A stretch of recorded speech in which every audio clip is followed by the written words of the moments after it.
Sun Sport, l'invité sport de la rédaction.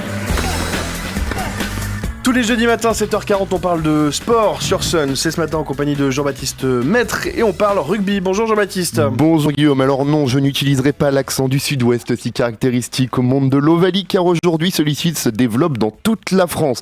Et alors pas seulement pour nous autres, les hommes, car les femmes commencent à s'intéresser de plus en plus à ce sport.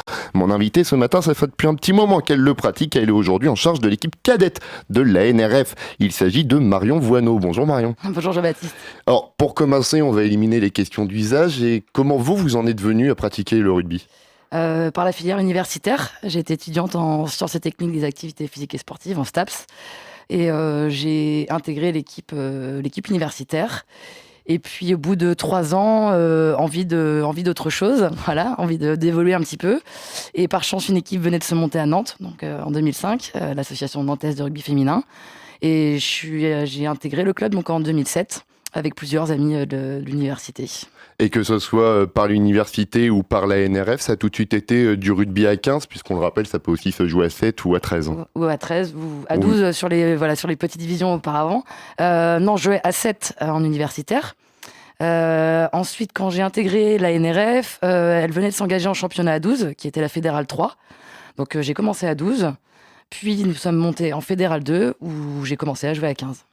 Vous le disiez justement que vous veniez du rugby universitaire à la base. Est-ce qu'aujourd'hui c'est là où se compose le vivier de jeunes rugbywomen ? Je pense qu'on peut constater effectivement que dans toutes les grandes villes rugby, telles Montpellier, Rennes, Caen, il y a effectivement un gros vivier au sein des universités. Ce qui nous pêche un petit peu aujourd'hui à Nantes, ça commence à venir ou à revenir, j'ai envie de dire. Et c'est une chance pour nous effectivement d'avoir beaucoup d'universités ici. On aimerait les faire venir encore plus. Si on prend les chiffres du ministère des Sports en 2014, le rugby fait partie des 10 sports les moins féminisés. Alors aujourd'hui, après le congrès de Pau en juin 2016, la FFR recensait 16 000 licenciés et comment expliquer que les rugby women ne viennent pas davantage au sein des clubs ? Puisqu'on a l'impression que ça met un petit peu de temps à venir quand même. Je pense qu'instinctivement déjà les parents, ou en tout cas dans nos régions, ne vont pas mettre les petites filles à faire du rugby. Malheureusement, instinctivement. Je pense à un problème, une question de démocratisation, de médiatisation. Et on voit bien aujourd'hui qu'avec l'équipe de France féminine qui commence à avoir de bons résultats, on a de plus en plus de filles qui nous parlent de rugby, ou moins les gens qui sont moins surpris quand on dit je fais du rugby. Ah bon, ça existe ? Oui, ça existe. Après, je pense que ça se fait 16 000, c'est déjà mieux que 4 ans avant où on était 10 000.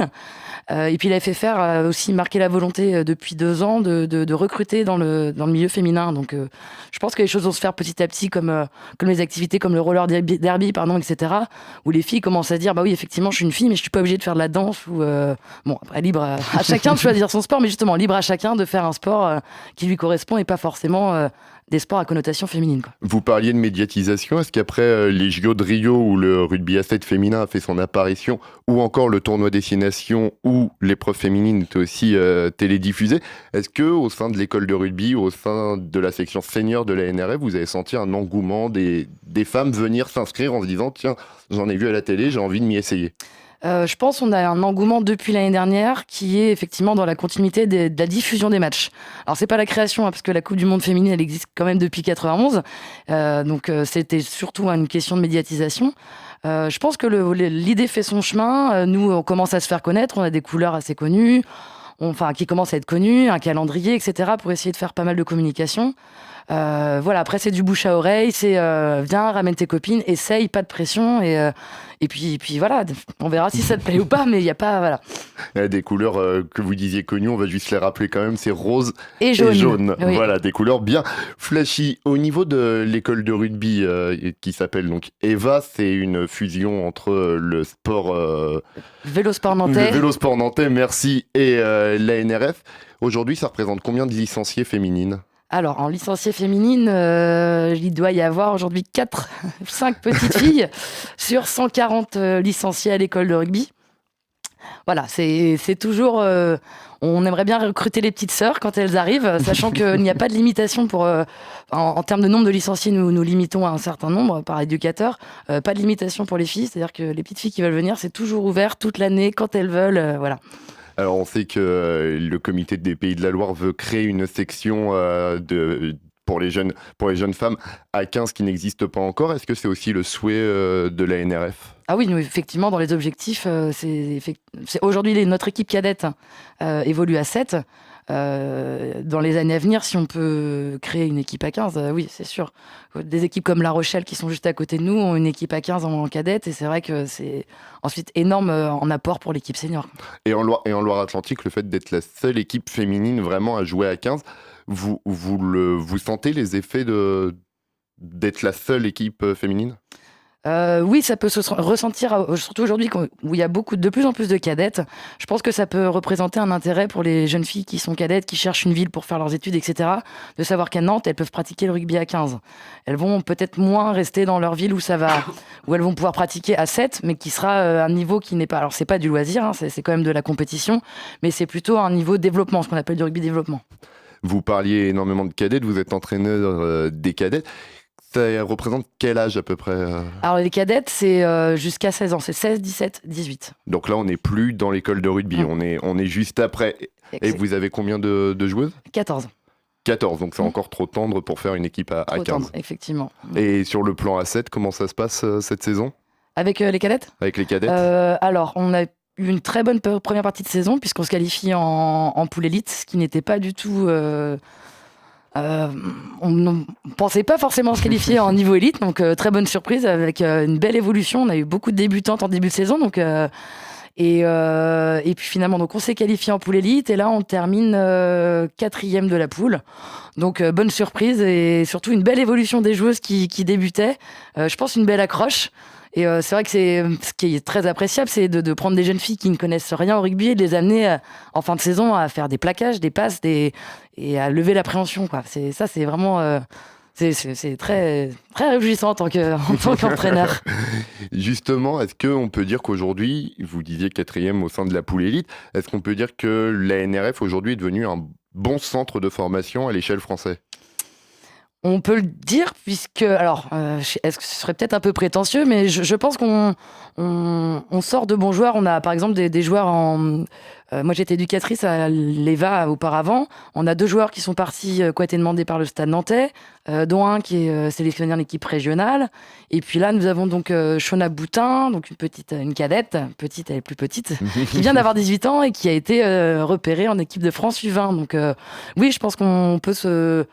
Oui, on peut se faire l'éloge d'avoir une belle formation. En plus, nous sommes l'une des rares écoles de rugby à être, où les filles sont entraîneurs. C'est-à-dire que sur les plateaux, aujourd'hui, on rencontre très très peu d'équipes où ce sont des femmes qui entraînent.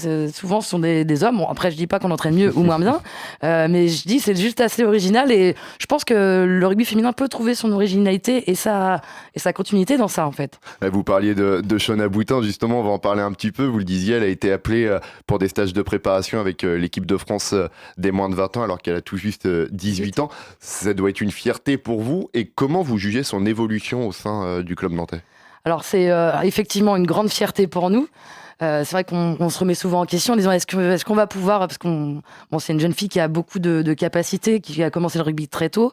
On se demande toujours est-ce qu'on sera au niveau pour lui fournir, voilà. Donc savoir qu'elle est sélectionnée aujourd'hui, pour nous, c'est une grande fierté. Après, en termes d'évolution, je pense que Shona va intégrer des clubs qui évoluent en top 8, etc., pour vraiment être confrontée à du haut niveau, quoi. Bon, c'est ce qui serait intéressant pour elle. Le top 8, ça vous concerne pas encore. Pour le moment, c'est encore la Fédérale 2 avec cet objectif de monter. Vous jouez d'ailleurs samedi un match important. On le rappelle, ça sera la dernière journée de Fédérale 2 contre Orléans. Vous jouez au stade Marcel Sopin. Ça fait depuis quelques années déjà que vous investissez ce stade. Ça doit être une sensation particulière quand on est joueuse quand même de fouler la pelouse de ce stade mythique à Nantes. Alors juste de m'en parler, ça me donne des frissons. Ouais, effectivement. Alors déjà, il y a le stade mythique, historique, etc.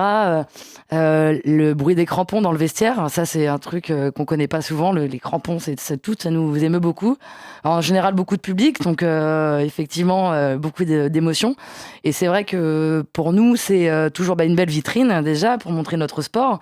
Et puis ce sont toujours des matchs sous haute tension où le public apporte énormément. J'espère que ce sera pareil samedi puisque nous avons fait match nul contre Orléans à l'aller. et qu'une victoire est importante pour nous pour la qualification en phase finale. Match nul 22-22 si je ne dis pas de bêtises. 17-17. 17-17 il me semble avoir vu. 22-22, peut-être 22-22. 22-22 en attendant, comme vous le disiez, un match important pour les phases finales puisque vous êtes deuxième actuellement. La remontée en Fédéral 1, c'est l'ambition du club cette saison? Oui, la remontée. Alors une remontée signifie une qualification en demi-finale, sachant qu'on commence les phases finales en 8e. Voilà. Les phases finales, ça se déroulera à Nantes et ensuite... Non, à mi-distance. Voilà, c'est à mi-distance pour les... Match coup près à mi-distance. Là, pour le moment, vous pouvez pas encore savoir. On peut pas savoir. Vos futurs adversaires, mais pour autant, vous réalisez quand même une très belle saison, notamment en ayant signé 2 grosses performances contre le Stade Rennais, contre Rennes, contre les joueuses de Rennes, la réserve de l'équipe du top 8. Oui. Ça faisait 2 ans qu'elles étaient invaincues, vous les avez battues 2 fois. Oui. Rien ne vous arrête en fait cette saison. Énorme. Oui, rien ne nous arrête. Un bon recrutement, beaucoup de choses qui arrivent, un changement du staff technique. Et c'est vrai que ça, c'est une grosse satisfaction d'avoir battu Rennes qui était invaincu. Voilà, c'est sûr. On espère qu'on va continuer là-dessus sur les phases finales. Pour finir, justement, il y a ce match samedi à Marcel-Sopin. Il y aura les phases finales par la suite et les prochains rendez-vous pour la NRF. Alors, prochain rendez-vous le 17 juin. La journée de la NRF qui se déroulera donc au stade du Vélodrome. Donc c'est une journée d'animation avec tournoi enfant le matin et tournoi à toucher l'après-midi. De quoi susciter quelques vocations. Voilà, et cette année, on devrait faire un vide dressing le midi pour attirer des jeunes filles et puis qu'elles puissent rester après et pratiquer du rugby à toucher. En tout cas, on espère que les jeunes filles viendront nombreuses à cette journée qui, on le rappelle, est le 17 juin. Et vous pourrez aussi aller voir dès samedi la NRF jouer contre Orléans à 20h. Marion qui me fait des grands signes. S'il te plaît, rappelle l'heure pour 20h. Les auditeurs. En effet, c'est mieux. Donc ça sera à 20h samedi au stade Marcel-Sopin pour la dernière journée de Fédéral 2. Merci Marion d'avoir accepté notre invitation.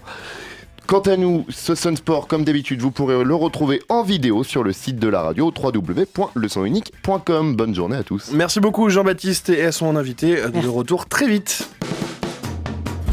Bonne route avec le 6-9 de Sun.